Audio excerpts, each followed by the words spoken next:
Ponnani Cheruvaikkara GUP school 100ാം വാർഷികാഘോഷത്തിനുള്ള ഒരുക്കങ്ങൾ ആരംഭിച്ചു. റാന്തൽ എന്നു പേരിട്ടിരിക്കുന്ന പരിപാടിയുടെ ലോഗോ പ്രകാശനവും നടന്നു.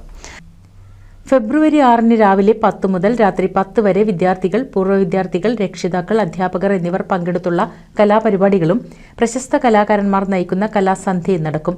ഒരു വർഷം നീണ്ടുനിൽക്കുന്ന 100ാം വാർഷികാഘോഷം 100 പരിപാടികളോടെയാണ് സംഘടിപ്പിക്കുന്നത്. തുടർന്ന് 3 കോടിയുടെ അംഗീകാരം കിട്ടിയ പുതിയ കെട്ടിടത്തിന്റെ നിർമ്മാണ പ്രവൃത്തി ഉദ്ഘാടനം, പൂർവ്വ വിദ്യാർത്ഥികളുടെ വീട്ടുമുറ്റങ്ങളിൽ കുടുംബ സദസ്, അംഗനവാടികൾക്ക് ഒരു കൈത്താങ്ങ്, നിർധനരായ കുട്ടികൾക്കുള്ള സഹായനിധി തുടങ്ങി 20 പൊതുപരിപാടികളും അക്കാദമിക് മേഖലയിൽ 80 പരിപാടികളുമാണ് സംഘടിപ്പിക്കുന്നത്. പേര് പ്രഖ്യാപനവും ലോഗോ പ്രകാശനവും പൊന്നാനി നഗരസഭ ക്ഷേമകാര്യ standing committee chairman Rajeesh Uppala നിർവഹിച്ചു.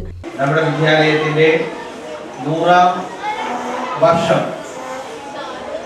100 വിവിധങ്ങളായ പരിപാടികളുടെ ജനകീയ ഉത്സവമാക്കി മാറ്റുന്നതിന് വേണ്ടിയാണ് ഈ നാട് ഒന്നടക്കം തീരുമാനിച്ചിട്ടുള്ളത്. ആ തീരുമാനത്തിന്റെ ഭാഗമായിട്ടാണ് ഈ പരിപാടിയുടെ പേരും ലോഗോയും പ്രകാശനം ചെയ്യുന്ന ചടങ്ങാണ് ഇവിടെ നടന്നുകൊണ്ടിരിക്കുന്നത്.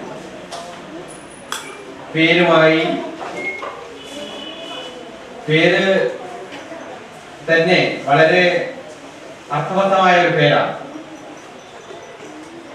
റാന്തൽ ഏതാണ്? നിങ്ങളെല്ലാം കണ്ടോ? പേര് കണ്ടോ? റാന്തൽ ആണ് പേര്. റാന്തൽ എന്ത് സന്ദേശമാണ് തരുന്നത്?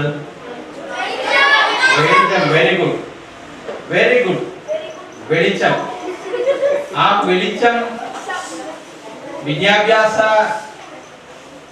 മേഖലയെ, പ്രത്യേകിച്ച് നമ്മുടെ ഈ പൊതുവിദ്യാലയം നാളെയുടെ വെളിച്ചമായി പ്രസരിക്കാനുള്ള അടിത്തറ പാകിക്കൊണ്ടുള്ള ചടങ്ങിൽ PTA പ്രസിഡന്റ് P. സബിത അധ്യക്ഷയായി. നഗരസഭാ കൗൺസിലർ രഞ്ജിനി, സംഘാടക സമിതി അംഗങ്ങളായ Sharada teacher, MP Shabeer, CP Sakeer, KV Sanoj, P. Dhanya, OV Haseena, PT Nasar, CP Ilyas, P. Semeer, Ibrahim Kutty, CP Ishaq, Vijayan എന്നിവർ സംസാരിച്ചു. HM VK പ്രശാന്ത് സ്വാഗതവും സ്റ്റാഫ് സെക്രട്ടറി ഇന്ദു രാമചന്ദ്രൻ നന്ദിയും പറഞ്ഞു. NCV news Ponnani.